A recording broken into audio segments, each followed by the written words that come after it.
Hey, what's up? It's Phoenix, and I'm super stoked because I recently came out with a new book, The Firebird Flies Over Arizona, which I hope that you will check out. I'll definitely put a link to the book into my author page in the description below. I definitely encourage you to check out this book, as it is connected to other books I have written, such as The Street Kid, and I hope that you also check out my published books. I'm super excited because today I'm going to read an excerpt from one of the stories in this collection, the story of which is called Purity. I'm super stoked to be able to read from this book and to read this part of the story. So without further ado, let's dive right in. Thank you.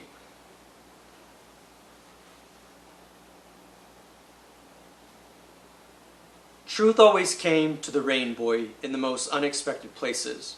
Where he was at now, it felt like a dream, and it felt like sweet melancholy, and it felt like truth, and it felt like home.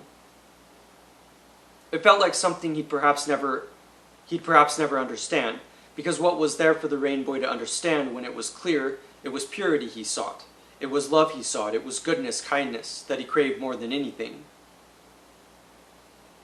The Rain Boy had felt lonely for a long time, and felt abandoned and neglected for so long, and it was cruel, it was far from anything good. The Rain Boy had had his fair share of suffering, and because of that, he couldn't even enter a shopping mall without feeling sad, without feeling blue, without feeling abandoned, alone, neglected, forgotten, a street kid, a Rain Boy. Yet he was ageless like all of them, not so much a kid as he was a god, mature and innocent in his youthful way, not so much a boy as he was eternal, godly, powerful, yet always humble and simple like a boy, and always here. The Rain Boy was at a shopping mall now, in fact wondering what this meant, what it should mean, and wondering if he could find what it was he sought. But he didn't know if he could, and he honestly didn't think that he could.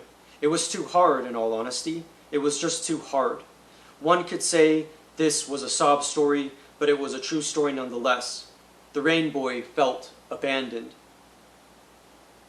The Rain Boy was his human self. This was all he knew about himself. He didn't know that he could be a being made out of rain, sort of like an ageless god made out of light, or a god made out of shadow. He didn't know it was possible for that to happen. It was raining outside, and the Rain Boy had been in the rain for quite a while now, freezing, feeling cold, feeling alone, getting soaked, and he honestly wasn't sure how he was going to get from point A to point B, but he knew he had to, because his entire existence depended on it, meaning depended on it. Finding happiness depended on it. It was time that the Rain Boy become the Rain Boy, even though he didn't know what that meant. Even though he thought he could never know what it meant. Because it was too hard. It was too hard otherwise. The Rain Boy walked into the shopping mall, dripping water all over the floor. It felt like the water was coming directly from him, even though it was strange because he'd been outside. Surely that was where the water was coming from, correct?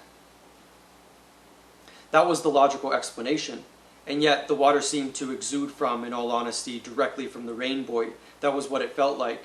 The Rain Boy was the source, and he was always going to be the source. He was always going to be the one where the water came from, where truth came from, where purpose and conviction and reality came from. The Rain Boy was the source.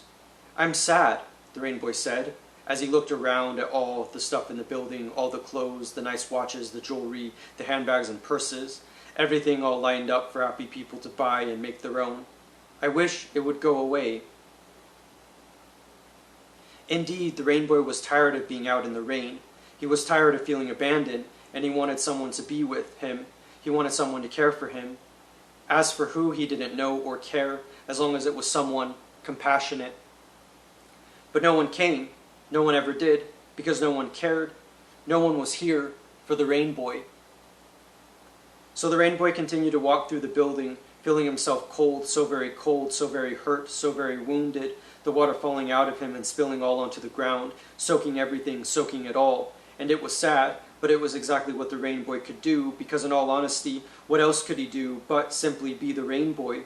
Everyone thought that money brought happiness, places like shopping malls, which meant that people abandoned, kids abandoned, by the system and by society like the Rain Boy were nothing. They were nothing but the vulnerable. They were nothing but the weak. Being pure was a weakness. The rain boy was nothing. He wasn't sure why he was exuding so much water. Surely it was just the rainwater that had dripped all over him from outside. Surely that was what it had to be. The rain boy wasn't water. The rain boy wasn't rain. He was just an ageless kid, and that was all he was. But it was starting to feel a little all right. Not fair and square, not perfect, but okay. It felt all right. It made the rain boy wonder if he was going to be okay, or if he was just going to suffer. Maybe he was becoming a rain boy. The rain boy would have liked a new watch. That would have been very nice. A new watch, a nice new watch, so he could tell time. Maybe a waterproof watch, too, so he didn't ruin it with the water he was getting everywhere. He reached for one, or at least was about to reach for one to check it out, when someone slapped his hand away. The rain boy looked up, startled to see who had done this, and he saw a security guard looking at him. He said, "What are you doing here? You're getting water on everything, and you aren't welcome here." The rain boy hesitated before he spoke, but when he did speak, he said, I'm sad." The security guard looked taken aback by this expression, as if remembering that people actually get sad, especially kids, especially children, especially abandoned children of God. The security guard looked like he was about to show some empathy, some sympathy, but then he said, "We can't have you in here. I'm going to have to escort you out." "But I'm sad," the rain boy said. It hurts." "What hurts?" the security guard asked. "Everything," the rain boy said. "It feels like I'm bleeding." At this point, the rain boy was bleeding. He saw that now. He was bleeding water. It was soaking his clothes, soaking his hair, and the water was falling in gentle yet powerful streams. And the rain boy was a gentle being who was in charge of the gentle water, the gentle rainwater, the rain. So very beautiful. Rain. Purity. "I'm sad," the rain boy said again. I'm really, really sad. I wish I wasn't sad. I wish I wasn't sad today. I wish." But the rain boy never got what he wanted, and so he listened with a breaking heart as the security guard said, "You're going to have to leave, and I'm going to have to escort you out." The rain boy nodded, and he realized that water wasn't just leaving his body, but tears were leaving his eyes as well. Beautiful, gentle tears, full of passion and truth and life and peace, full of the rain boy's truth and reality, the beautiful rainwater. The security guard tried to grab the rain boy and escort him out, but it was like touching water. The rain boy was hardly aware of this, hardly aware of the security guard's failed attempts to apprehend him.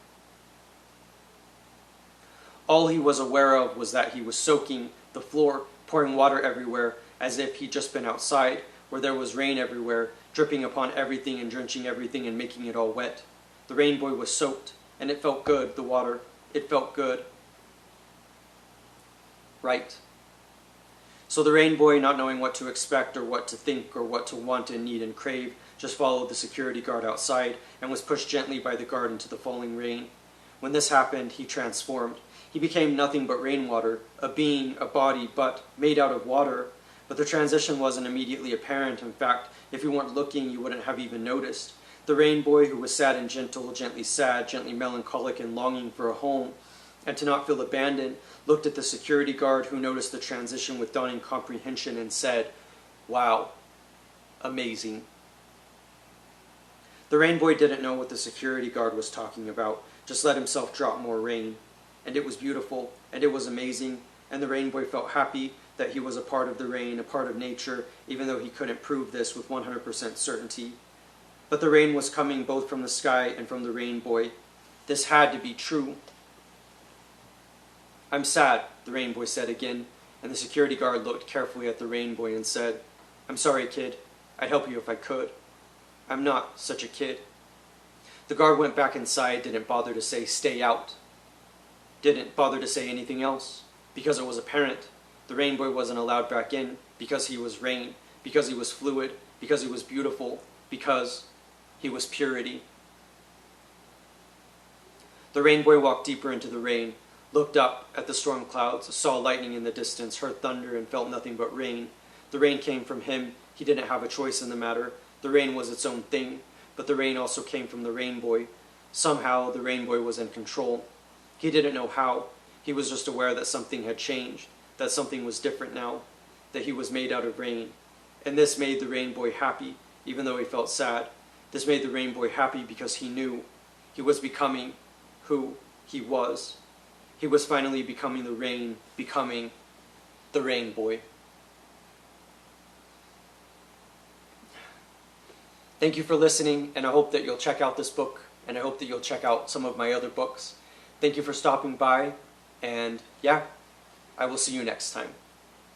Thank you for watching.